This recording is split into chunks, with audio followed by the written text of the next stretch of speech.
भगवते वासुदेवाय। ॐ नमो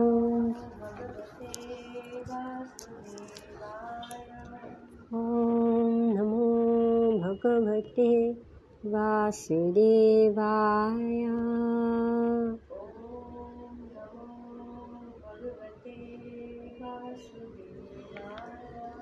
ॐ नमो भगवते वासुदेवाय।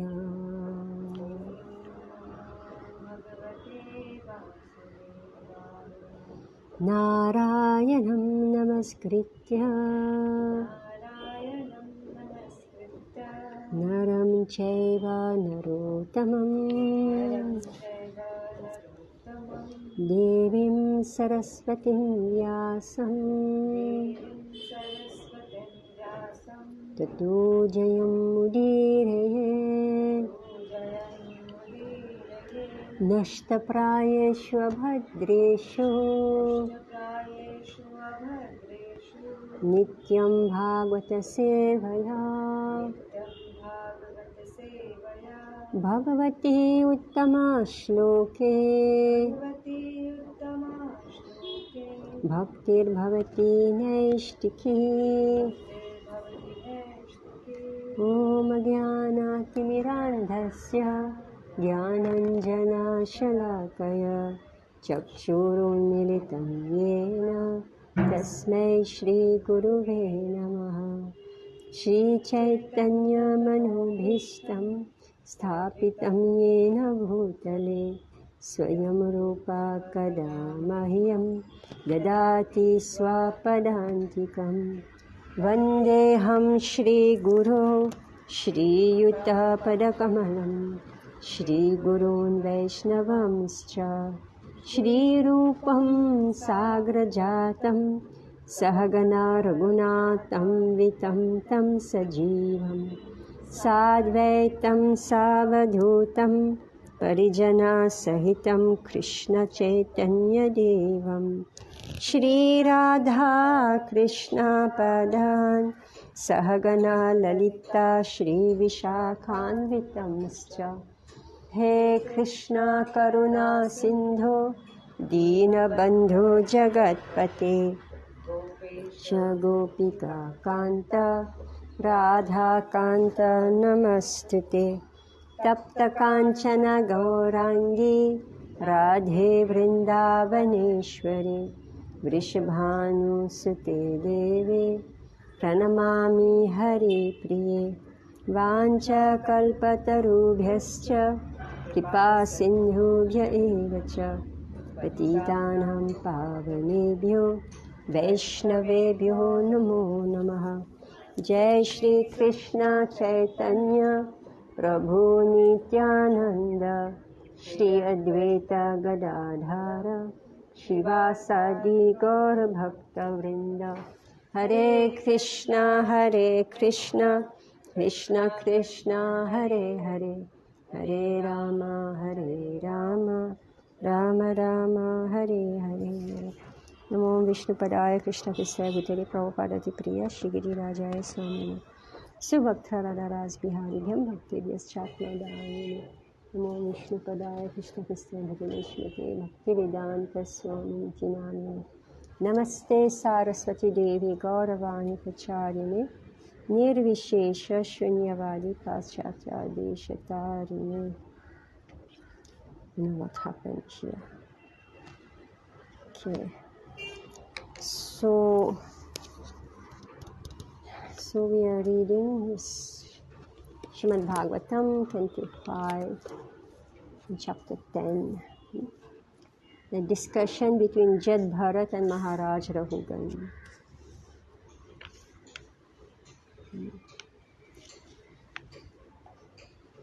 So this is. Did you read?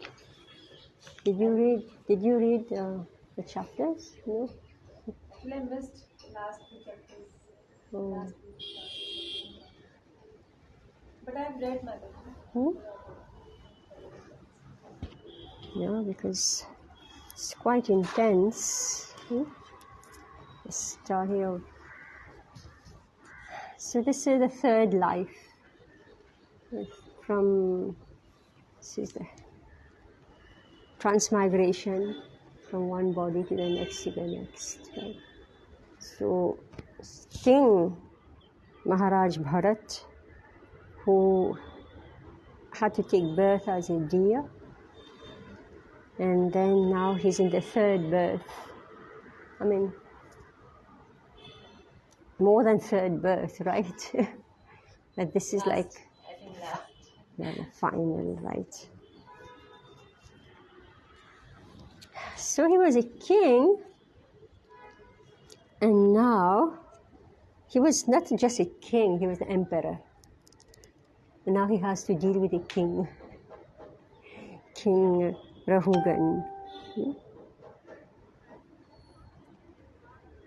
So I'll just revise this. Actually, we have already done a few verses. Just revise this. Shukdev Goswami continued, my dear king.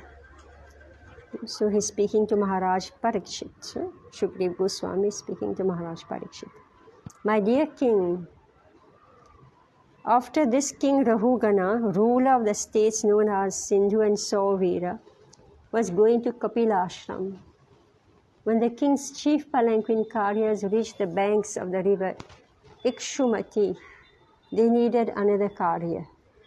Therefore they began searching for someone, and by chance they came upon Jad Bharat. Jar, right? It's Jar actually, right? Jar Bharat. They considered the fact that Jar Bharat was very young and strong and had firm limbs. Like cows and asses, he was quite fit to carry loads. Thinking in this way, although the great soul Jar Bharat was unfit for such work, they nonetheless unhesitatingly forced him to carry the palanquin. Text 2. The palanquin, however, was very erratically carried by Jar Bharat due to his sense of non-violence. As he stepped forward, he checked before him every 3 steps to see whether he was about to step on ants. Consequently, he could not keep pace with the other carriers. Due to this, the palanquin was shaking, and King Rahugana immediately asked the carriers, why are you carrying this palanquin unevenly?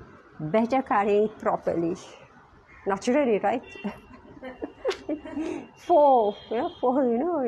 This jerk. I mean, the poor king inside is having a rough ride, right? So we don't blame him. So he asked, so due to the palanquin was shaking. So obviously not everybody is meant for every job, right? And then like a Shudra's job. Yeah, and they're unconscious of what they are doing. They only know they have to carry the king. They're unaware of the kings underneath, right? So Prabhupada explained in the purport. So he said, actually this whole section, and this whole section is that, just like the dacoit, they couldn't recognize who's Jar Bharat, right? Because they're dacoits, so they think of him the way they think of themselves, right? Atmavan manyate jagat, the way you are, you think the world to be, right? So they're dacoits, so they're low-class people. So when they look upon this person, they don't see he's a Brahmana or he's self-realized. What did they say? They saw a human animal. This is what they saw. Like bulls and No, they saw a human animal who they wanted to slaughter, the dacoits, right? So he was hidden. Jar Bharat was hidden from the eyes of the public. So then now come the second instance, where the Shudras, they look at Jar Bharat and they thought he's a Shudra. right? They couldn't see that he is a high-class Brahmana. So they thought that, okay, he just looks strong. He looks like strong, stout and strong. So they thought this is a very good candidate, right? So when the palanquin text free, when the palanquin carriers heard the threatening words of Maharaj Rahugan, they became very afraid of his punishment and began to speak to him as follows. O Lord, please note that we are not at all negligent in discharging our duties. We have been faithfully carrying this palanquin according to your desire. But this man who has been recently engaged to work with us cannot walk very swiftly. Therefore, we are not able to carry the palanquin with him. So, this is Prabhupada explaining. So, if you combine a Shudra and a Brahmana, they can't work together. Right? If you put them on equal level, if you put the Shudra, because now they became equal level, right? 4 is 3 on one side and 1 Brahmana, and he's supposed to work as the other 3 Shudras. He's not able to work. Right? You want a Brahmana to work as a Shudra, meaning he should have the mentality, same mentality as a Shudra. And the Brahmana is not able to make the Shudra have the mentality of a Brahmana. So Prabhupada says, therefore, difficulty arose. So this is the chaos everywhere in society now. So you could say that that instance was just one case, one instance when you combine, you don't know who is who, right? You don't know who is who, so you say they're all equal, all same, classless equal. They are not.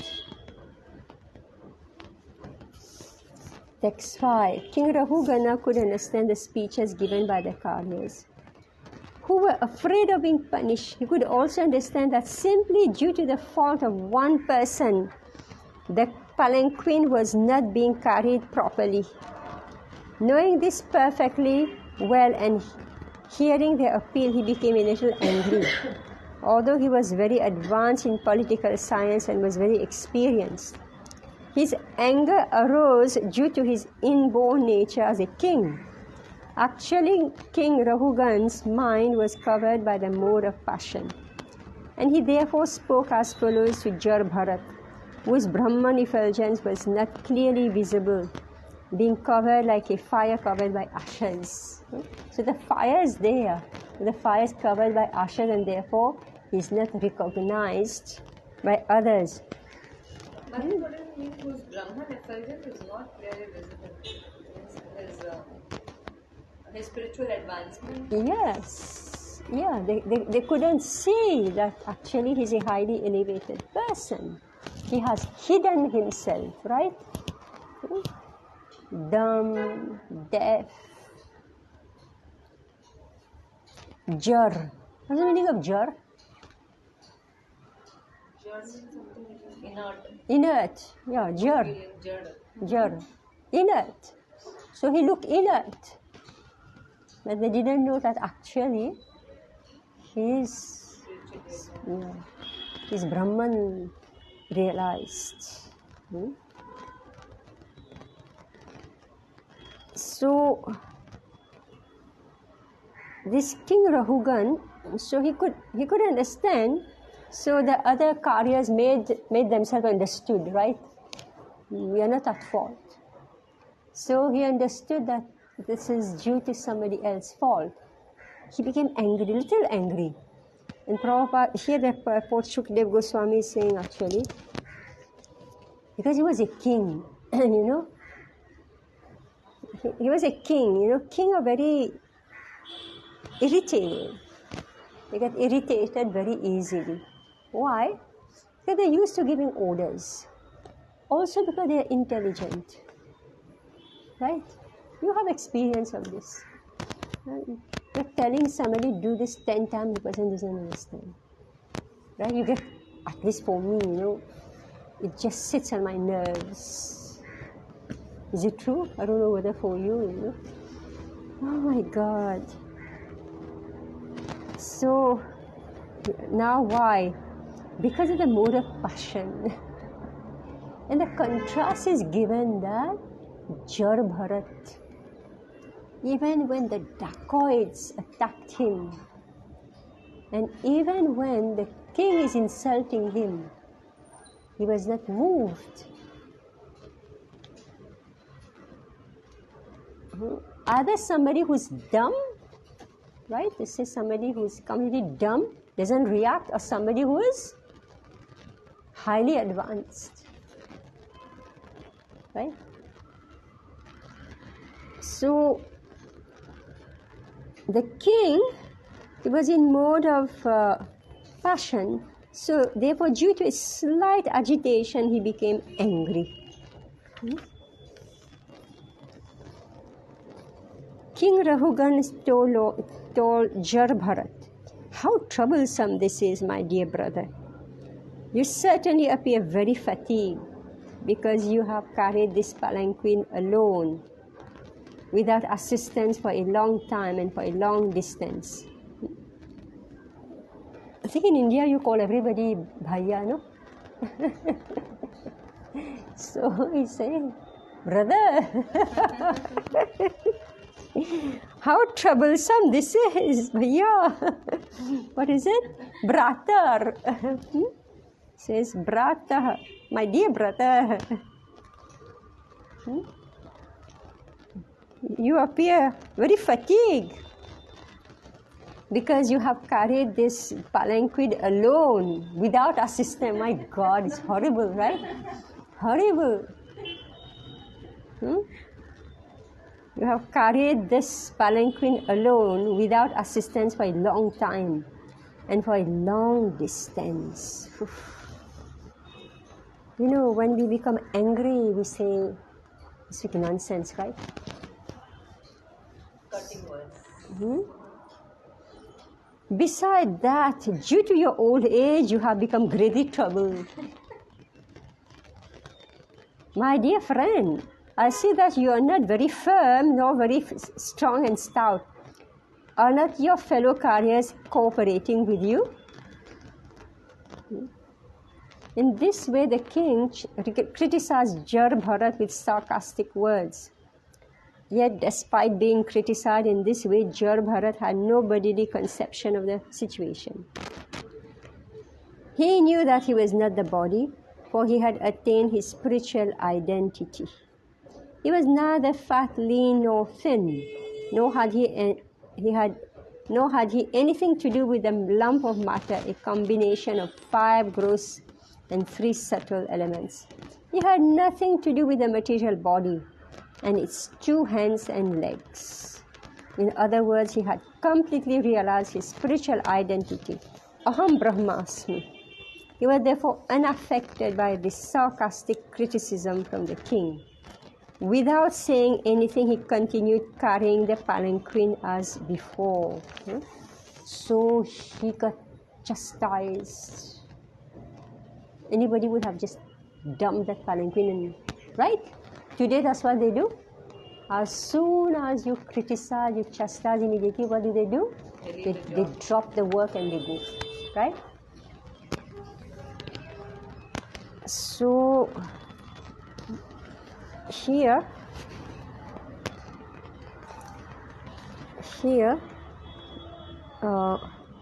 is Jar Bharat. What did he do? He was unaffected. Without saying anything, he continued carrying the palanquin as before. Without saying anything. So difficult, right? Somebody is criticizing you, chastising you, and you don't retaliate, right? You don't retaliate. You just like, you continue to do your work. Thereafter, when the king saw that his palanquin was still being shaken by the carriers, he became very angry and said, "You rascal, what are you doing? Are you dead despite the life within your body?" Oh my God, it's very horrible, right? The way he speaks. Are you dead? Despite the life within your body? Do you not know that I'm your master? You are disregarding me and are not carrying out my order. For this disobedience I shall punish you, just as Yamaraj, the superintendent of death, punishes sinful people. I shall give you proper treatment so that you will come to your senses and do the correct thing. He's a king, right? King Rahugana. Meaning everybody belongs to him. So meaning this praja, right? This praja, you carry out my order. How dare you defy me, right? This is the horror of being a king. This is how we offend people, right? Being in that position, you start thinking you're so great. Any leadership. Any leadership position is... Yeah, king, leader, right? You think that, everybody belongs. And that's why now, like as soon as you chastise somebody, he immediately leaves because he says, "I'm also your master." Before it was that, you dominate me, now you can't dominate me. Right?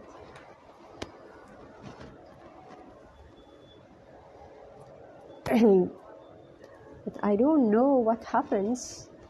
I really don't know what happens, whether they're able to manage their life. Can anybody survive without tolerating? I'm just asking. Whoever's working, right? Or you are in the household life, family life. Is it possible? Right? Then something say, if you're paying us, we are working for you. We don't have any difference when we are serving someone else. And we will retaliate immediately. Yeah. So now we don't know whether it works. But here we can see the fault of the king. Right? The fault of the king. So he's thinking that, the whole world belongs to me. And this is very great lesson, because who is he talking to?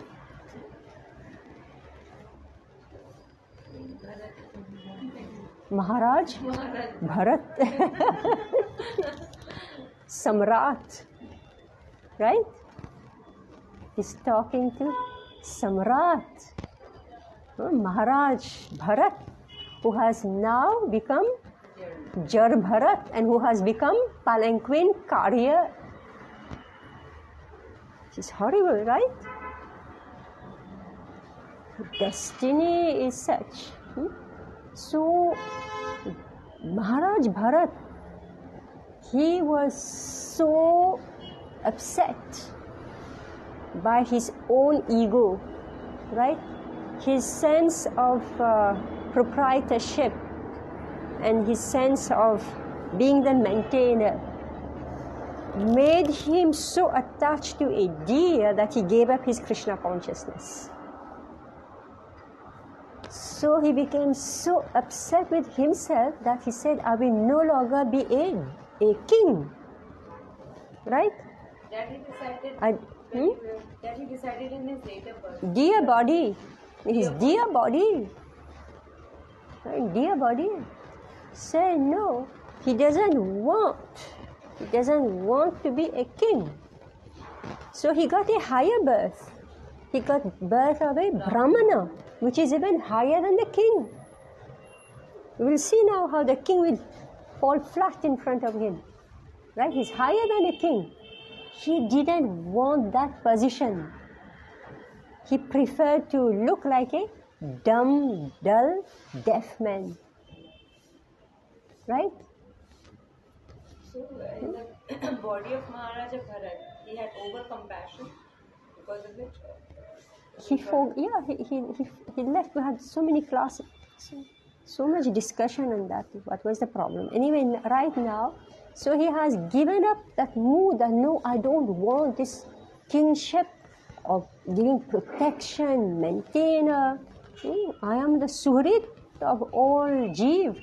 Again, here he's manifesting same mood, right? He is being compassionate to the ant, but he's not very compassionate to the passenger in the palanquin, right? He's choosing between the ant and the king inside the palanquin. So, whatever you do in this world, it is. Nobody can say. Yeah. So he thought that I'm king and so much trouble. Better be a dumb animal or I become a Shudra, but even this doesn't work. Right? It's not working. Right? So therefore, Prabhupada told us, come out from this material world. So long as you have to take birth, whether you are a king or a brahmana, or whatever you may be. Right? Now here, position of Shudra, right, says you just cannot escape the suffering of this material world. If you are a king, you are ordering everybody. And if you become a nobody, praja, right, because he has taken the position of praja. Actually, brahmana is above all prajas. Above the topmost position, he has decided to be Jar. So in that position, what's happening to him, Priya? What's happening to him? Like he was still listening, like he was being criticized. He's being exploited, right? But he's allowing himself to be exploited because he's just acting. Yeah. What I'm saying is that here this Jeev, this poor Jeev, right? He's transmigrating from one body to the next. He's moving upward. He become son of King Rishabdev, Maharaj Bharat, emperor of whole Bharat Varsh, right? He make a mistake due to some anartha. He make a mistake. He falls in a dear body. He says, this is a bad situation. Now he's taken birth. In the next situation, he said, I want to be a nobody. Right? I want to be an absolute nobody. And what's happening? He's being exploited. Right? He's being exploited. And he remained, he kept his cool. All right? I'm not this body. Text 8. Thinking himself a king, King Rahugana was in the bodily conception and was influenced by material nature's modes of passion and ignorance. Due to madness, he chastised Jar Bharat with uncalled for and contradictory words. Jar Bharat was a topmost devotee, the dear abode of the Supreme Personal Godhead. Although considering himself very learned, the king didn't know about the position of an advanced devotee situated in devotional service, nor did he know his characteristics. Jar Bharat was the residence of the Supreme Personal Godhead. He always carried the form of the Lord within his heart. He was the dear friend of all living beings, and he didn't entertain any bodily conception. He therefore smiled and spoke the following words. Alright, this Jar Bharat, Jar we say like matter, who never spoke. Somehow the king poked him to open his mouth.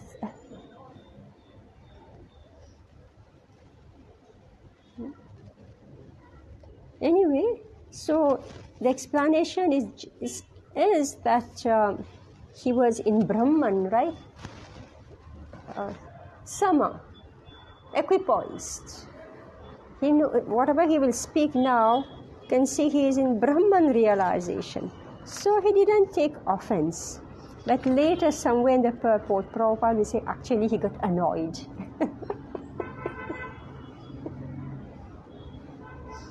Right? So, what can we say? Even though self-realized, at some point he got annoyed. But it was the good fortune of the king.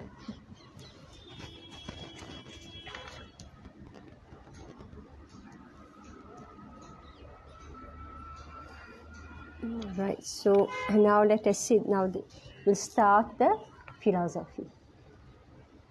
Basic philosophy, but which is so difficult to realize, to practice. So let's read the shloka together. Brahmana uvacha Yoditam yaktam avipralabdham Bharatu same syad yadi virabharaha Gantur yadi syad adhikam yam atva Piveti rasahona bidam pravadaha. If you can come closer, so I can pass this on. Just read.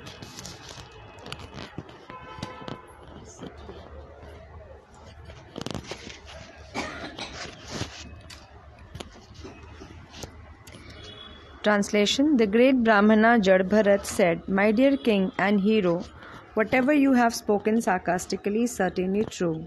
Actually, these are not simply words of chastisement, for the body is the carrier.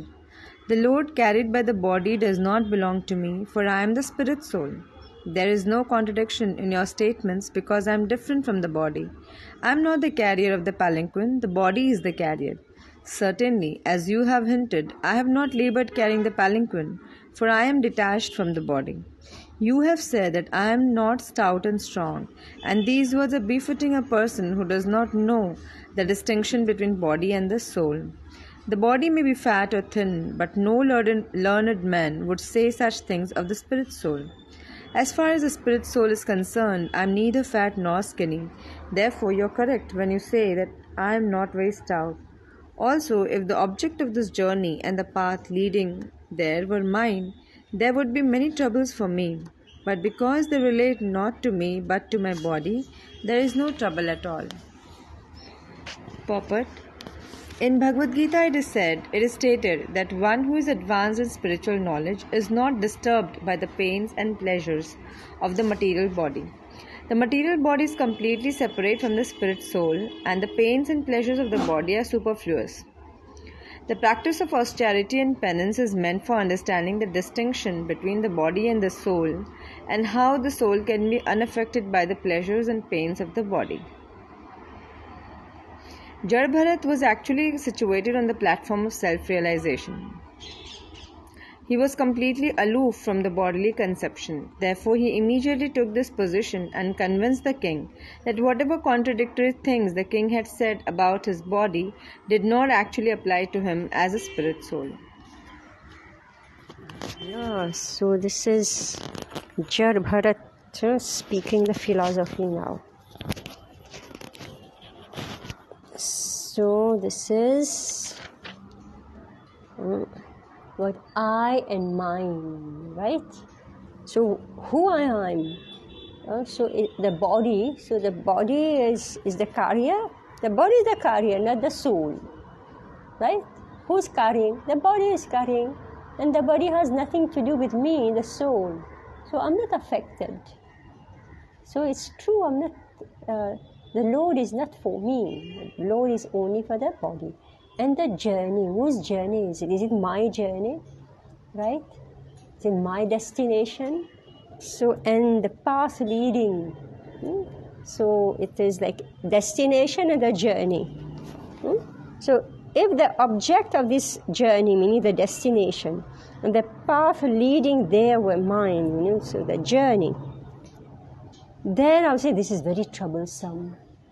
But all this trouble is only due to my body, and therefore no trouble at all, Actually, it's so inherent in the Indians, right?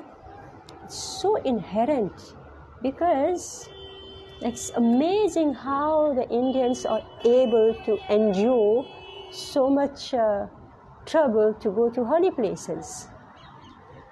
Everybody else get bugged, right? Like I would never do what. That was the first thing that I said. I can't do what all of you can do, right? Kumbh Mela, right? Nam Ram Mandir, right? Who would ever dare to do? But they are going, right? Not even Banki Bihari temple. Banki Bihari, yeah. You can't get in, right? Still the devotees do, right? So because of this principle, it's like inside, it's inherent in the soul that this is important. Like Jagannath Puri, this Rath Yatra, right? How many people die there, right? I went a few times, and we saw, they go because it's there in the soul, right? It's there in the soul. Maybe not fully developed, but it's there. That's why they just do it. Ordinary people can't do this. So what I'm saying is that if the object of this journey and the path leading there were mine, there would be many troubles for me. But because they relate not to me but to my body, there is no trouble at all. Right? And we say when the women, I saw one video, they're going up in the Himalayas. Women with children. All women. You will think only the man will go, right? No. And we see in the parikrama, they're taking the baby on the hip. They're walking, right?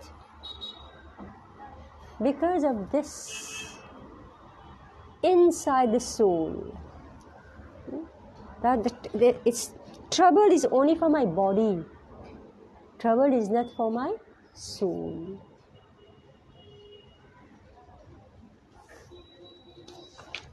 Let's read text 10. Stholyam karsham vyadhayadhyascha shutrid bhayam kaliricha jaracha nidraratir manyuraham mandasucho dehena jatasya himena santi.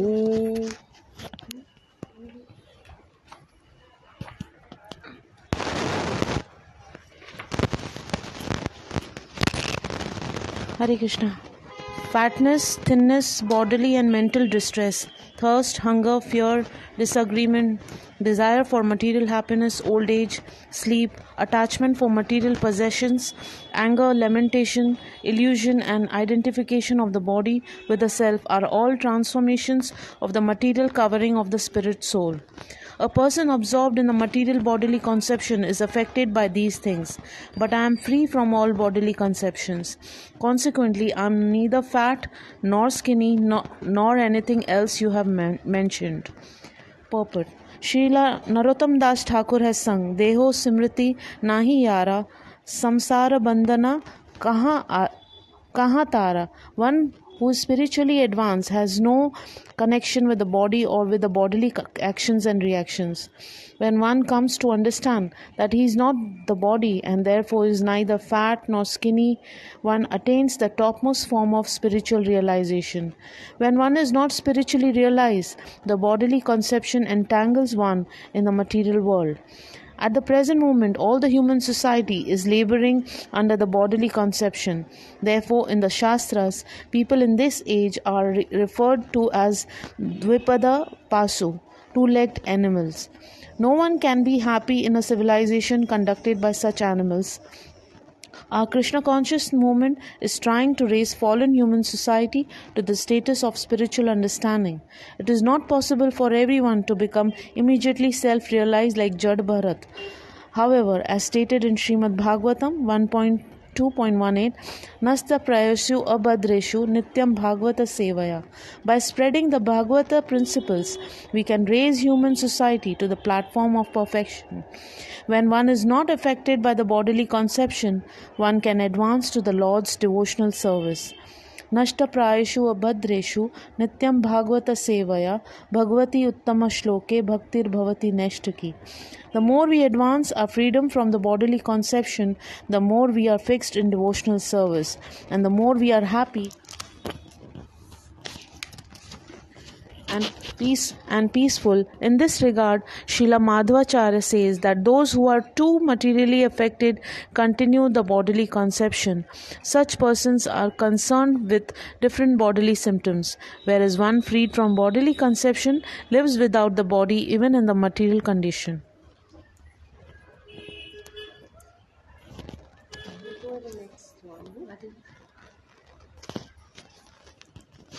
One minute, let's look at this.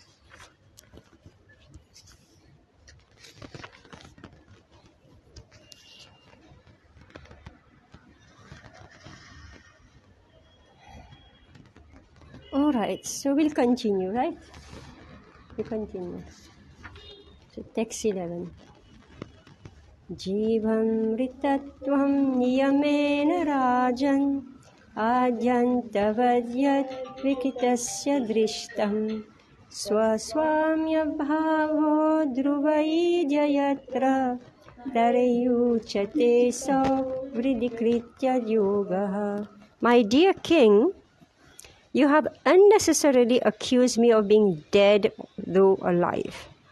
In this regard, I can only say that this is the case everywhere, because everything material has its beginning and end. As far as you're thinking that you are the king and master and others trying to order me, this is also incorrect, because these positions are temporary. Today you are a king and I am your servant, but tomorrow the position may be changed and you may be my servant and I your master. These are temporary circumstances created by providence, right? He knows. The bodily conception is the basic principle of suffering in material existence. So that's what I wanted to say, actually, that we are this thin, fat, etc., right? People are so obsessed by that idea, right? By how they look. And old age is such a heavy calamity. You want to look nice and fresh throughout. In Kali Yuga especially, people are so uneducated that they cannot even understand that the body is changing at every moment and that the ultimate change is called death. Yeah, in Kali Yuga, people are so uneducated. Definitely, I didn't know until I got Prabhupada's books, right? So Prabhupada said, in Kali Yuga especially, people are so uneducated that they cannot even understand that the body is changing at every moment. We didn't understand a child is born, is growing up. We didn't understand that it's the same person.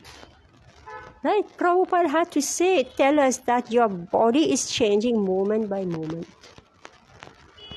He spoke so many dozens and hundreds of lectures only on this point. Right? Then it started to sink inside. Right? In this life, one may be a king, and in the next life, one may be a dog according to karma. He became a deer, right? He was king previous life, he became a deer in the next life according to karma. The spirit soul is in a deep slumber caused by the force of material nature. He is put in one type of condition and again changed into another type. Without self-realization and knowledge, conditional life continues and one falsely kings himself a king, a servant, a cat, or a dog. These are simply different transformations brought about by the supreme arrangement. One should not be misled by such temporary bodily conceptions. Actually, no one is master within the material world, for everyone is under the control of material nature, which is under the control of the Supreme Personality of Godhead. Therefore, the Supreme Personality of Godhead, Krishna, is the ultimate master. As explained in Chaitanya Charitamrita, Ekala Ishvara Krishna Ara Sabha Britya. The only master is Krishna and everyone else is his servant. Forgetfulness of our relationship with the Supreme Lord brings about our suffering in the material world. So Prabhupada is saying the spirit soul is in a deep slumber caused by the force of material nature. When a person dies, what is the state when a person dies? Death. What is death? Yeah, the soul goes on a deep slumber until it gets another body. The soul who was in this particular body, he actually goes in this deep slumber. He goes in deep sleep. Right? And when he wakes up, he finds himself in another body, and the soul is still sleeping. Because that's not his real self. But with Bharat Maharaj, he understood. His soul was awakened. Yeah, his soul was awake. His soul was awake. So he realized what type of body he got. And Prabhupada is writing all this, Bhagavatam is telling all this so that we wake up while we are in these bodies. Right? We can't go on sleeping. It's so dangerous in today's time. We see people are taking care of the old people who are there at home, but they're just making them sleep. Not doing anything. And they think they're taking care of the body, they're taking care of them, but they're just sleeping, and they're just No. They have to wake up that soul, because when he dies, they're already killing the person. Already dead actually. They can't see, can't hear, can't do anything, and they're just making them sleep. No. They have to do what Prabhupada did. Right? You can see all our Guru Maharajas, what they are doing. Right? They're in old age. What are they doing? Right? So very, very precarious situation for the soul. So let's read this again. The spirit soul is in a deep slumber caused by the force of material nature. So why the soul in deep slumber? Forgetfulness because of the Maya makes the soul forget its own real identity and then covers it with false identity. Yeah. Material nature puts him to sleep. Puts the soul to sleep and then manufactures different types of bodies. So this material nature itself, Prabhupada is explaining here, the spirit soul is in a deep slumber caused by the force of material nature. He is put in one type of condition and again changed into another type. So his body is just being fashioned while the soul is sleeping. Because he's not the body, only the shapes of the body is changing. Right? His different destination, varying destination. Right? Man, woman, Indian, Japanese, American, dog, deer, cat, right? Cow. Shapes of the bodies are changing. And the soul is in deep slumber. And this is all happening by the force of material nature. So these are simply different transformations brought about by the supreme arrangement. So here Prabhupada is saying, one should not be misled by such temporary bodily conceptions. Actually, no one is master within the material world, for everyone is under the control of material nature. So, what is the problem that the soul is sleeping? What has made him, what is causing that state of slumber? Prabhupada is explaining here. Because everybody wants to be a king, right? Everybody wants to be a king, and here, so very, very crudely, right? So harshly, it's being shown. When you are a king, what do? How do you deal with others? You think everybody belongs to you, right? I'm the master, you are my servant. You have to do what I tell you. 12. Vishesha buddhe vivaram anakcha pasyamayana vyavaharato ka ishvarastatra kim ishitavyam tattapi rajan karavama kimte. My dear king, if you still think that you are the king and I'm your servant, you should order me and I should follow your order. I can then say that this differentiation is temporary and it expands only from usage or convention. I do not see any other cause. In that case, who is the master and who is the servant? Everyone is being forced by the laws of material nature. Therefore, no one is master and no one is servant. Nonetheless, if you think that you are the master and that I am the servant, I shall accept this. Please order me. What can I do for you?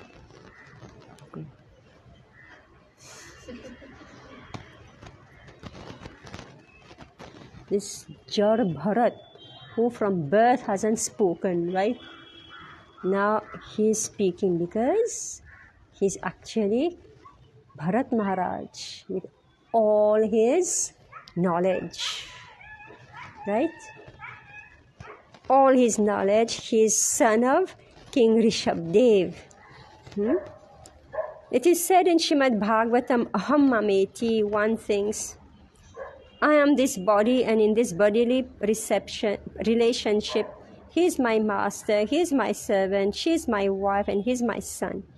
All these conceptions are temporary due to the inevitable change of body and the arrangement of material nature. So the point is that who is actually master among all these? You, me, who is the actual master? Krishna. Just say no.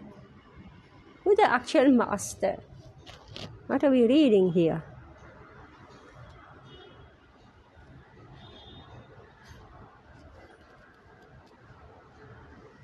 What is Jar Bharat saying? Everyone is being forced by the laws of material nature. So who is master? Material nature. Material nature is the master. You say, who? You, I am master, I am servant, you are king. Tomorrow our role will exchange, right? Who is actual master? Is the laws of material nature. All these conceptions are temporary due to the inevitable change of body and the arrangement of material nature. You don't argue with material nature, right? No argument. We are gathered. You don't bribe material nature, right? You don't plead with material nature. Actually, you can. You can. I mean, that's the grace, actually. That's why people do all this puja, do this, right? They want to pacify the laws of nature. We are gathered together like straws floating in the waves of an ocean. Straws that are inevitably separated by the laws of the waves. In this material world, everyone is floating on the waves of the ocean of nescience, as described by Bhaktivinoda Thakur. Let's sing together. Miche maya vase yacho bheshe khacho habu dubhu bhai Jiva Krishna das e Vishwas karle toar dukhanai. Srila Bhaktivinoda Thakur states that all men and women are floating like straws on the waves of material nature if they come to the understanding that they are the eternal servants of Krishna. They will put an end to this floating condition. As stated in Bhagavad Gita 3.37, Kama esha krodha esha rajo guna samudbhavaha. Due to the mode of passion, we desire many things, and according to our desire and anxiety, and according to the order of the Supreme Lord, material nature gives us a certain type of body. For some time we play as master or servant, as actors play on the stage under someone else's direction. While we are in the human form, we should put an end to this nonsensical stage performance. It's a stage performance. We should come to our original constitutional position, known as Krishna consciousness. So what is this stage performance? It is I'm master, I'm servant, she's my wife, he's my son. These are all stage performance. So Prabhupada is saying nonsensical stage performance, because men and women are coming together like straws floating in the ocean, and then they are separated. Right? Coming together, separated. We should come to our original constitutional position, known as Krishna consciousness. At the present moment, the real master is material nature. Alright? The real master is material nature. Devihi esha guna mai mama maya duratyaya. Under the spell of material nature, we are becoming servants and masters. But if we agree to be controlled by the Supreme Person Godhead and His eternal servants, this temporary condition ceases to exist. So, material nature is the real master. But if we agree to be controlled by the Supreme Lord, meaning whatever we may be doing, right, it is with the desire to serve Krishna. I just read one passage in Prabhupada, I think it's a letter or something. So it was about money, that the organization needs money. So Prabhupada said, you don't have to worry about money. He said, even an ordinary man, if he wants, if he wants to grow his business, he has to advertise. So even an ordinary man, he spends so much money on propaganda. So Krishna wants to broadcast his message, right? So why will he not give you money? Right? You don't have to worry. Because if you are using money to broadcast the glory of Krishna, why will he not give you? Even an ordinary man, he spends so much money on propaganda. What's the worry? If we agree to be controlled by the Supreme Person Godhead and His eternal servants, His representatives, the spiritual master, the sadhus, then this temporary condition ceases to exist. Text 13.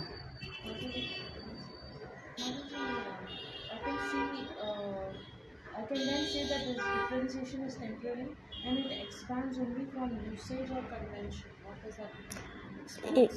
Yeah, meaning that it expands only from usage or convention, meaning that we believe this is how it is. Here it is. Vyavaharataha. Vishesha buddhe, conception of the distinction between master and servant. Vivaram, the scope, manak, a little, cha also.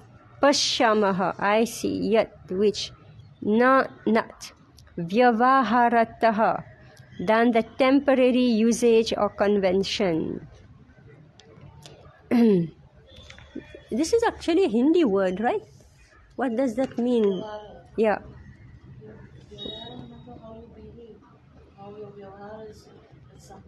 Yes, yes. So that's what it's saying here, that my dear king, if you still think that you are the king and I am your servant, you should order me and I shall follow your order. I can then say that this differentiation is temporary, and it expands only from usage or convention, meaning that you believe you are a king and therefore you're used to giving orders. See, this is something that happens. Somebody is not, he's just a nobody, right? And suddenly he gets a post. Before, nobody would even look at him.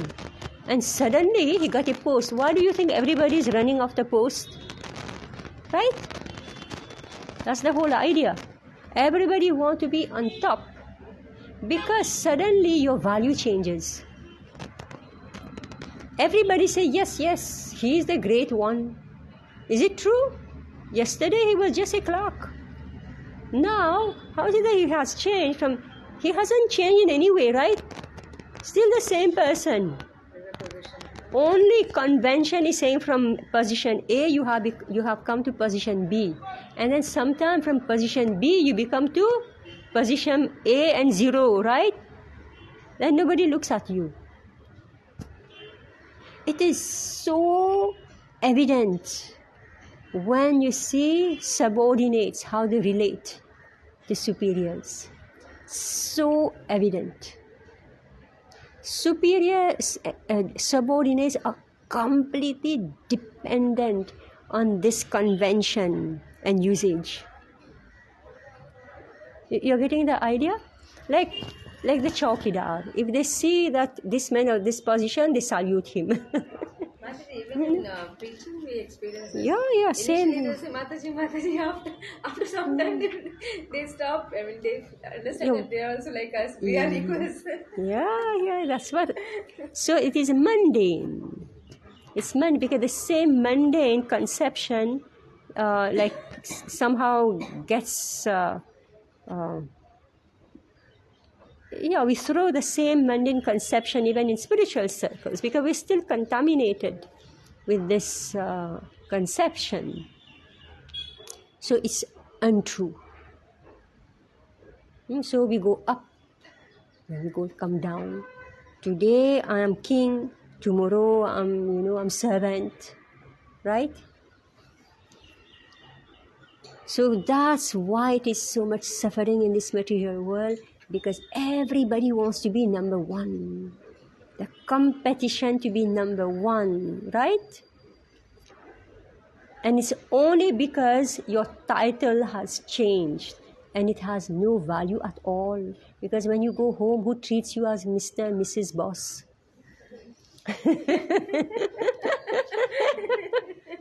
Right? Or do you go in the whole world, carrying your title, Miss and Mrs. Boss, right?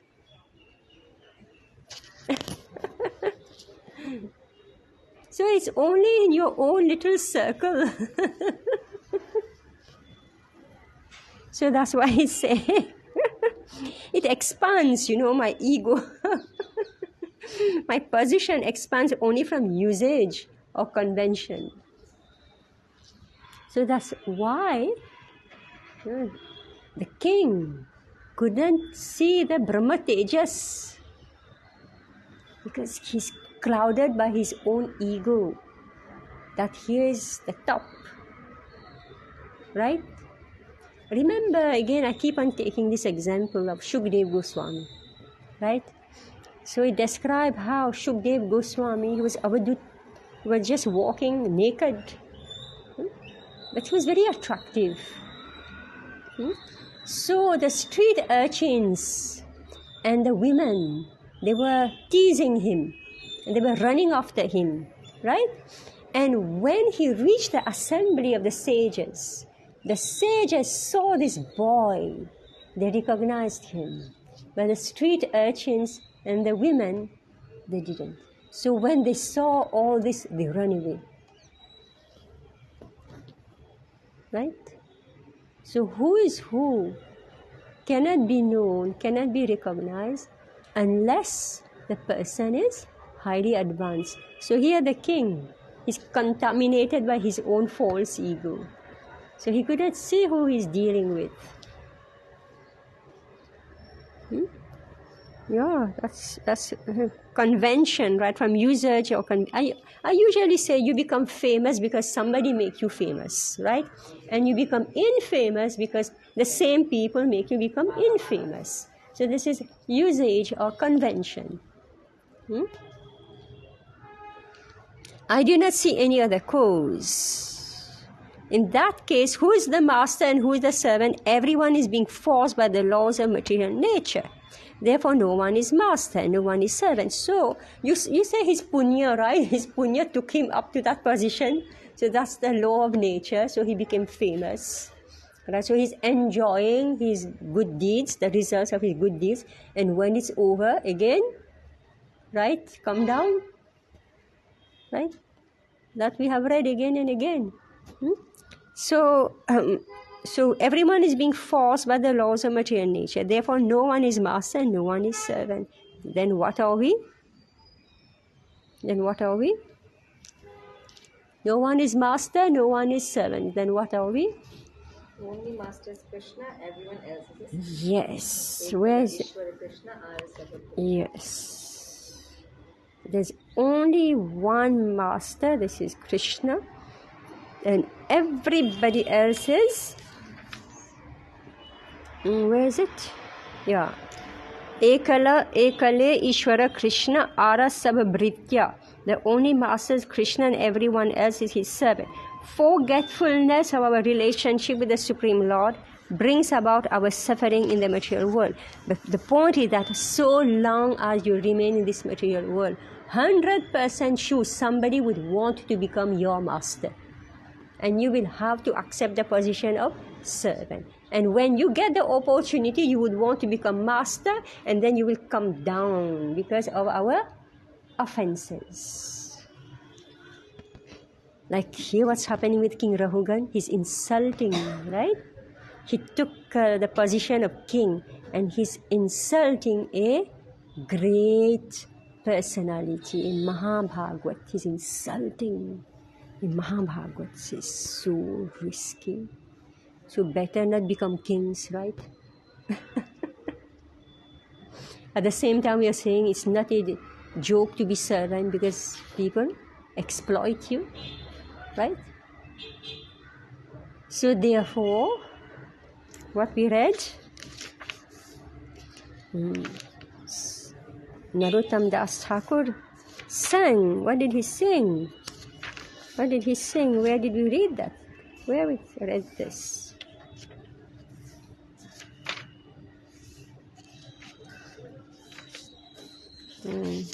Who read this? Oh, yeah.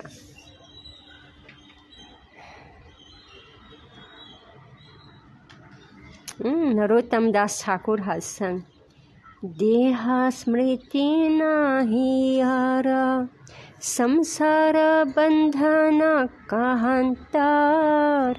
One who is spiritually advanced has no connection with the body or with the bodily actions and reactions. Right? So this is the stage that the whole Bhagavatam is pushing us towards. This here now, this incident is showing us, don't try to become king, and it is not worth being a servant either. Better we become servant of Krishna. Become king is a dangerous position. Becoming servant also is a very dangerous position. Therefore, become Krishna's servant. Becoming servant meaning in the material world, in material sense. Yeah. But in spirit, when we come in Krishna consciousness, we are taught to become the servant of the servant of the servant. Yes, become Krishna's servant. Right? When we become Krishna's servant, then we are able to become servant of the servant of the servant of, right? Can you tolerate somebody else, another das or another dasi? Is it possible to tolerate? Well, you have to become Krishna das. Then you're able to tolerate. Right? Artificially, you can't do it. No, we can't repeat, parrot-like. We can't. You have to actually reconnect with Krishna. And if we don't reconnect, then, this will keep on bugging us. Why is he or she this position? Why am I here? Right? Lamentation. Yeah. And there's no solution to it. There's just no solution to it. Why? Because it's the laws of material nature that places somebody high or low. It's just no solution. You can't fight it. But Prabhupada gives us the solution.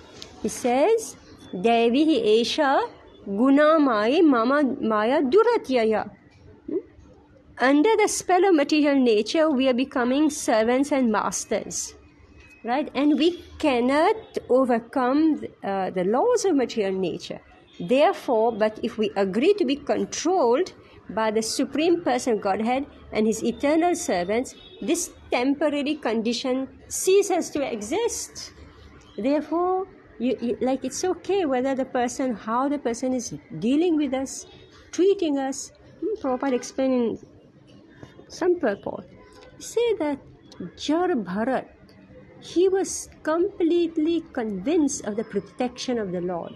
So even when some injustice was being done to him, he tolerated it, and the Supreme Lord took action. What did he do? He immediately punished the miscreants.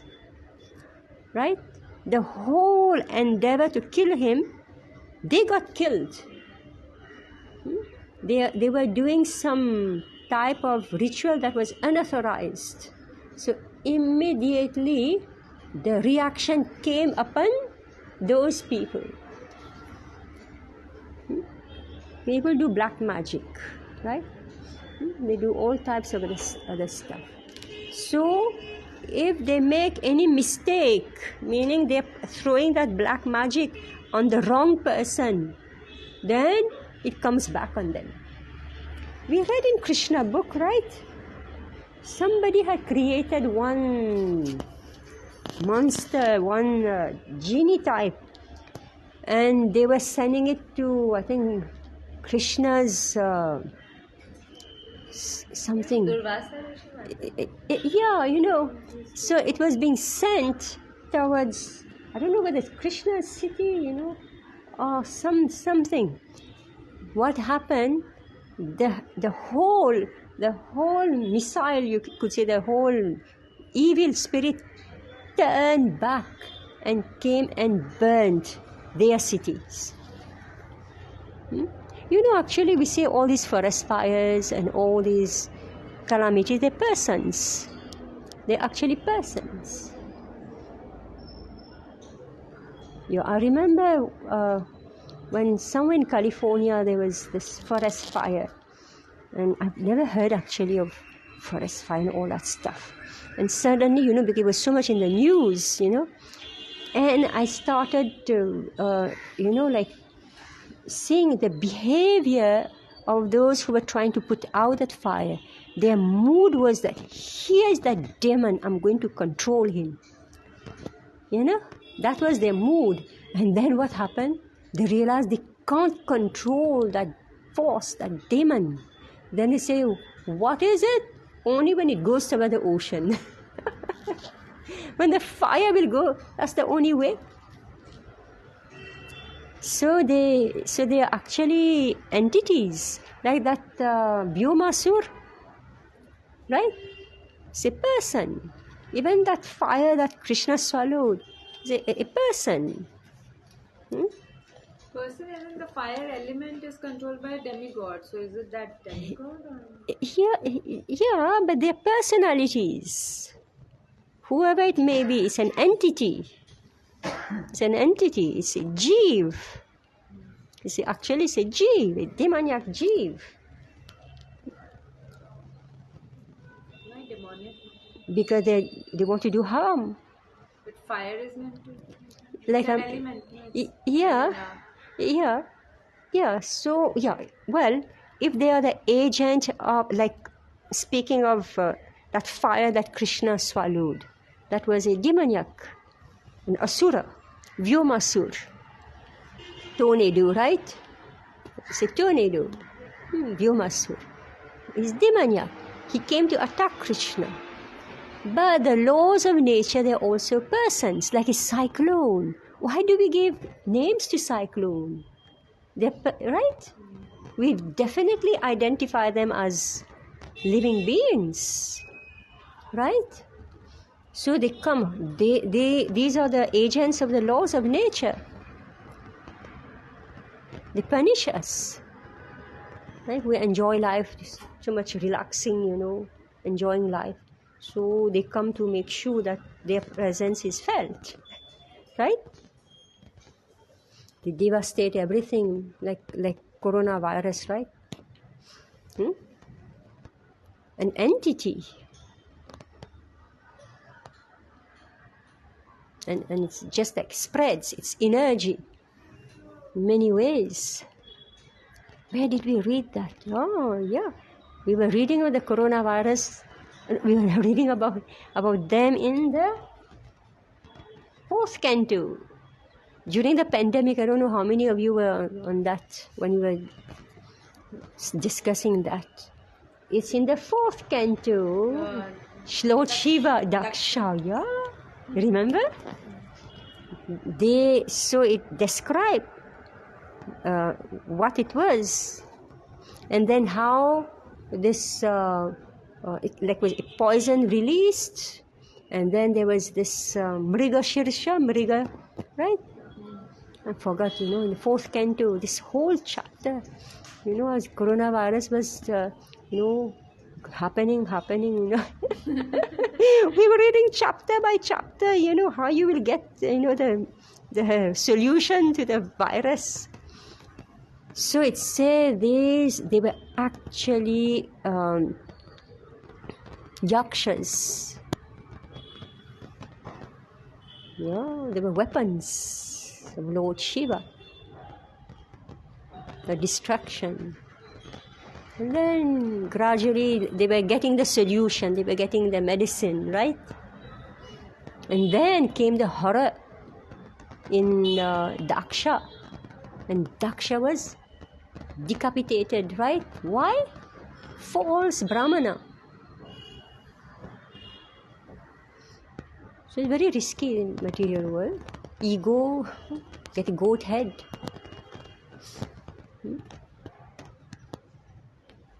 So these are the laws of nature. I don't know how we came to all that story.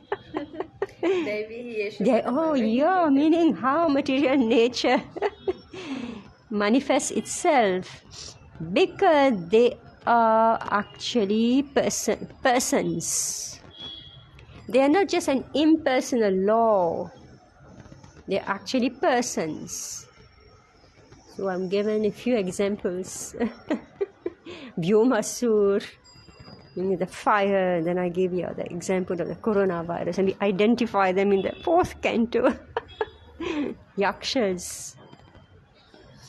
And it described, probably the purport thing that they were like, this description is like those of Tibet, people from Tibet, from that side. Right, the agents of Lord Shiva. So these are real things. Lord Shiva is controller of material nature and for destruction. All right, so we'll stop here. My God, we never thought we'll find so much in in these purports, right? Okay, Hare Krishna. Kalpatarubhascha kripasindhubhya patitanam Nityo Vaishnavibhyo namo namaha.